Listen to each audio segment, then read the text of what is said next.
जितने भी पाकिस्तान के बाहर सभी मुल्कों में बैठे हुए हैं 50% सिर्फ तनख्वाहें ले रहे हैं, अय्याशी कर रहे हैं, ना मुल्क का तासर बेहतर कर रहे हैं, ना मुल्क के रिलेशन बेहतर कर रहे हैं, ना मुल्क की एक्सपोर्ट वहां कर रहे हैं। उनको तो वापस बुला लें। बिस्मिल्लाहिर्रहमानिर्रहीम।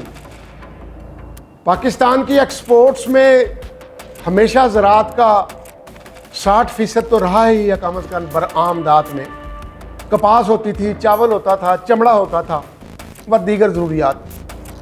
अब चूँकि कपास को कुछ एग्रीकल्चर का बाबू जो सेक्रेटरी होता है पंजाब का और फेडरल सेक्रेटरी उन्होंने बर्बाद किया है अपनी पॉलिसियों की वजह से। वो अमली लोग नहीं थे, उन्हें तो ये नहीं पता था कपास का दरख्त होता है कि पौधा होता है। इख्तियार सारा उनको मिल गया, तबाह कर दी कपास। अब कोई आएगा फिर दर्द दिल वाला बंदा, यूबी दोयम का कोई स्पेशल असिस्टेंट, तो फिर ठीक हो जाएगी। होता है ऐसे। हमने देख लिया कि बाबुओं की वो इंतहा है जहां उन्होंने तबाह व बर्बाद करके रख दिया ज़राअत को पाकिस्तान की। लेकिन अभी भी शहबाज शरीफ साहब और मरियम साहबा आर्डर दें, secretary finance, secretary production, secretary industries और सेक्रेटरी एग्रीकल्चर इन पंजाब के, और फेडरल सेक्रेटरी फाइनेंस और फेडरल सेक्रेटरी एग्रीकल्चर इनको ऑर्डर दें कि हमें कम अज कम इस साल 5 अरब से 6 अरब डॉलर की चावल की एक्सपोर्ट चाहिए। कपास तो 13-14 अरब डॉलर की होती थी, 6 अरब की चावल की कर दें। अल्लाह के फजल से फसल बड़ी अच्छी आ रही है। खरीदारी निर्खुस के जो है कर दें आप बासमती के 6,000 से 7,000 रुपया मन, कुछ नहीं होता। मोटा चोना उसके कर दें 2,000 से 3,000 रुपये मन, कुछ नहीं होता। अगर वहां से बल्कि 6 से भी 8 अरब डॉलर अगर चावल से आप नहीं लेते तो मुतबादल क्या है? कब तक हमारे बाहर वाले भाई आपको बेचते रहेंगे और आप खाते रहेंगे? हम तो फिर चरसी हो गए, हम तो फिर नशे में लग गए, हम तो फिर मतलब माफिया बन गए। नहीं, हमने एक्सपोर्ट बढ़ानी है और चावल को आगे लेके आए। और इन बाबुओं को आप जितने भी पाकिस्तान के बाहर सफीर मुल्कों में बैठे हुए हैं उनका एनालिसिस करें।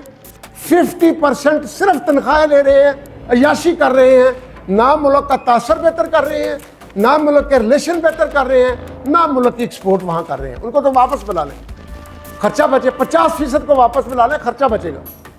बाकी 50% जो हैं उन्हें कहें कि हर बंदे का 1 अरब डॉलर का आपका टारगेट है एक्सपोर्ट का, करो पुत्रो। जिस तरह का अमेरिका सफ़ीर करता है, जिस तरह का यूके का सफ़ीर करता है, जिस तरह के दुनिया के जदीद तरीन मुल्कों के सफ़ीर करते हैं, बेचते हैं चीज़ें जाके दूसरे मुल्कों में कि मेरे मुल्क अमेरिका का सफ़ीर, आप सोयाबीन का उसे फ़ोन कर दे, आपके घर आ जाएगा। कितनी सोयाबीन चाहिए? मेरा फार्मर बचेगा अमेरिका का, मेरा अमेरिका बचेगा। तो पाकिस्तान के जो लोग हैं ये जब फॉरेन सर्विसेज में जाते हैं, अय्याशी शुरू हो जाती है, सिफारिशें करते हैं। मुझे पता है माजी में अमीर हुसैन हमारे एक वज़ीर थे, तो उन्होंने स्पीकर थे, उन्होंने एक ऐसे बंदे को इंग्लैंड भेजा कि जो अय्याशी के लिए गया। सऊदी अरब भी रहा था, उसकी अय्याशी कराई। अब यूके में भी अभी उसकी अय्याशी कराई।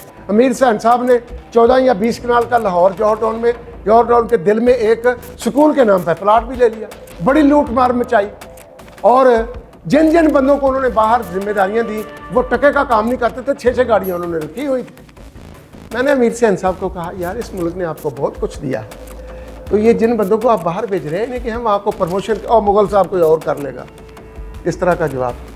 ये अगर एप्टीट्यूड है तो बाहर जो हम सफ़ीर भेजते हैं किस लिए भेजते हैं?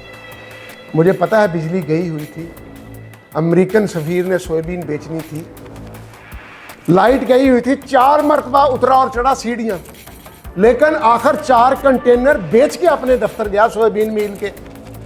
ये होती है कौमें। अयूबी दोयम साहब आपसे गुजारिश है, शहबाज शरीफ तो डरता है बाबुओं से, मरियम साहब भी उनको साहब करके बुलाती हैं। हालांकि वो जो अपनी निजी महफिलों में जिस तरह मेरी चीफ मिनिस्टर को बुलाते हैं, मैं उसका सोच भी नहीं सकता। मुझे अफसोस है इस चीज़ का, क्योंकि चीफ मिनिस्टर मेरी बेटी भी है, मेरी बहन भी है। लेकिन जिस तरह वो बुलाते हैं, ताहम मैं ये कहूँ कि ये नहीं कुछ भी करेंगे। अयूबी दोयम साहब आप फैसला कर दें कि 50% तो बुला लो ना, यकमुश्त। छोटे छोटे मुल्क हैं, 10 मुल्कों का एक्सपी रख दो, वो 1 हफ्ता वहाँ गुजारे, 1 हफ्ता वहाँ गुजारे, और बाकी 50 को मुझे 50 अरब डॉलर की एक्सपोर्ट चाहिए। बंदे एक्सपोर्ट करो, कुछ भी नहीं तो यहाँ से ह्यूमन रिसोर्स एक्सपोर्ट करो, IT एक्सपोर्ट करो, आर्टिफिशियल इंटेलिजेंस के क्वालिफाइड लोग एक्सपोर्ट करो। मुझे एक्सपोर्ट दो 50 अरब डॉलर की, नहीं देते वापस आओ, मैं फ्रेश MBA लड़के लेता हूँ, उन्हें टारगेट दे के भेजता हूँ, 6 महीने रिव्यू करता हूँ, नहीं करते उन्हें मैं वापस बुलाऊंगा, मुल्क की किस्मत संवर जाएगी। और अगर एक एक बाबू ने साल का 4-4, 5-5, 10-10 अरब रुपया करप्शन ही करनी है, और इन्होंने कहीं DC लगना है, कहीं AC लगना है, और कहीं कमिश्नर लगना है, और कहीं सेक्रेटरी लगना है, और कहीं चीफ सेक्रेटरी लगना है, डिलीवर 2 रुपये का भी नहीं किया। अब इनकी परफॉर्मेंस न्यूजीलैंड की तरह मनी में कन्वर्ट करें। What is the financial benefit to this country? अगर इनका जीरो है तो फिर व्हाट इज द फन? इनको हायर किया हुआ है, एनालिसिस तो करवाएं किसी से कि इनका स्टेट को फायदा कितना पड़ रहा है।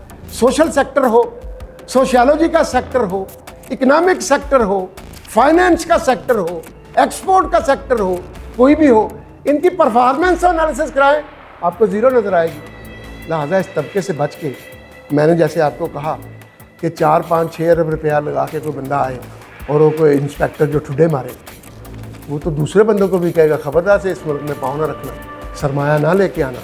यहाँ तो एक क्लर्क आपको ठुड्डे मारता है, कहता है तेरी मैं फाइल गुम कर दूँ, तू क्या कर लेगा, 4 करोड़ रुपया देगा मैं तुम्हें फाइल दूंगा। ये है लेवल अब्बदारों का यहाँ के जो है। अस्सलाम वालेकुम व रहमतुल्लाह।